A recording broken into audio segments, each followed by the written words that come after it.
Today's video is all about lashing in layers. So I have a really unique mapping that I've designed here today for Tate, where my bottom layer and my middle layer are going to create a very uniform, very sunset, almost like a Russian volume line. And then my top layer is going to have really dramatic spikes. So it is crucial for me to lash in layers for this set. Reason why is because in order to create that perfect, we'll say top line effect on my bottom two layers, I need to work with my longest length on my bottom layer and then my shortest length on my middle layer. The reason why I've done that is because the bottom layer sits slightly lower on the lash line by about 1 millimeter than the middle layer. So if we want both of those points of the extensions to meet at the exact same spot along the top, then we want to adjust our lengths accordingly. So 1 millimeter longer on the bottom layer than on the middle layer. Now I'm going to utilize the top layer for spikes. So I'm going to use 3 millimeters longer for my spikes than my 8 millimeter that I have placed on the middle layer. That's going to look more like 4 millimeters longer because that layer also sits higher on the lash line than the middle layer. So we have to count in for that as well. I do want the spikes to be pretty noticeable and the base to be quite dark. So that's why I'm choosing all of these layering techniques, and I'm really gonna bring my lash set together by working in layers. In order to do that, I'm gonna pull back the layers of lashes. Now to expose the lashes that you want, just use your isolation tweezer. I'm using the Lost Artistry Gold Member Curved Isolation. Has a really fine point, which is really helpful for layering. And I'm actually just gonna take a couple lashes out at a time. That way I don't even have to really worry about isolation because no lashes are gonna get in my way. And my mapping calls for a lot of really short lengths. So I've gone ahead and crystallized those lengths before starting the service. So I have my 5 millimeter, my 6 millimeter, and my 7 millimeter already prepared.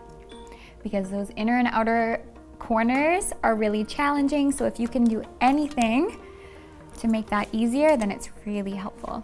Now for this technique, it's really important that my direction is perfect. And as you can see by my arrows, everything's getting directed up, much like that sunset shape. It's really important to always keep your shaping in mind when you're lashing. So now I'm gonna lash this entire layer, and once I'm done that, I'm gonna move to the next layer.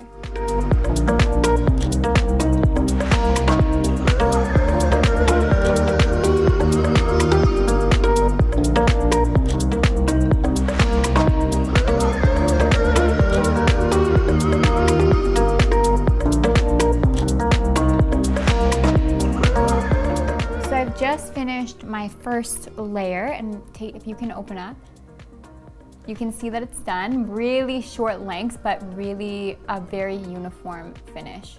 So guys, just so you know, her eyes have been settling for a couple minutes, so there's no glue fumes or anything. I actually always take my glue ring off when I do this just to see how the lashes look and let them cure for a few minutes, use a blower and all that stuff. But anyways, here's what the set looks like, and now I'm gonna go into my top layer. Close up. In order to get to the top layer, I want to only isolate just that top layer. And this is a good technique for Tate in particular because her eyes twitch a lot and her eyes naturally sit open quite a lot. So I'm going to actually stick the eyes down at the same time. So I'm going to put my eye pads over the entire lash set. Now, it's really important when you're placing your eye pads over the entire lash line that you get close to the lash line. And I'm working with my black eye pads today, but I do need a little bit of a contrast. I realize that I only have my foam eye pads on hand.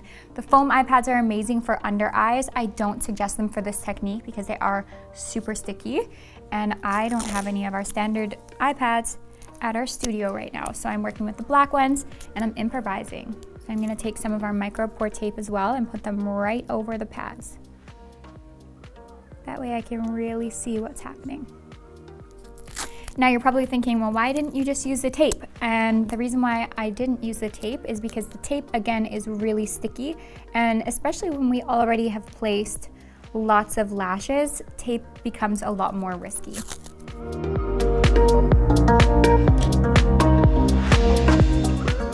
This looks crazy. Holy smokes.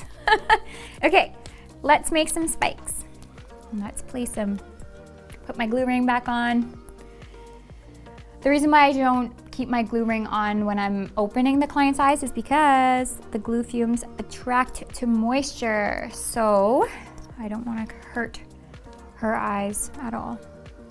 Now I'm gonna pull out just a few lashes where I want my spikes, just on that top layer.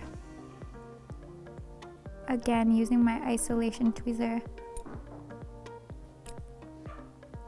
Now I can't see my mapping for this. You can either rewrite it. I have it drawn out on my iPad, so I know what's going where, and I can still see my dots to see where my sections are. But feel free to write it on your iPad as well, or on your iPad, literally on your iPad.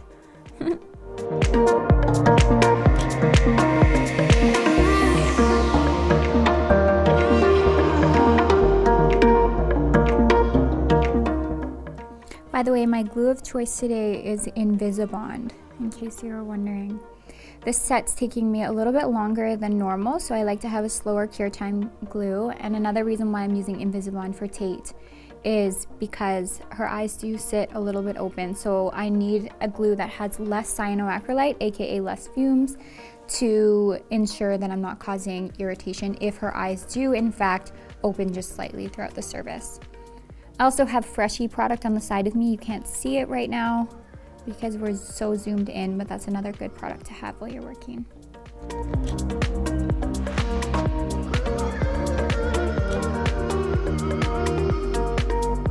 And when I'm placing my spikes, I'm always doing it from eye to eye, placing the exact same length, exact same curl spike on the left eye as the right eye. That is so important.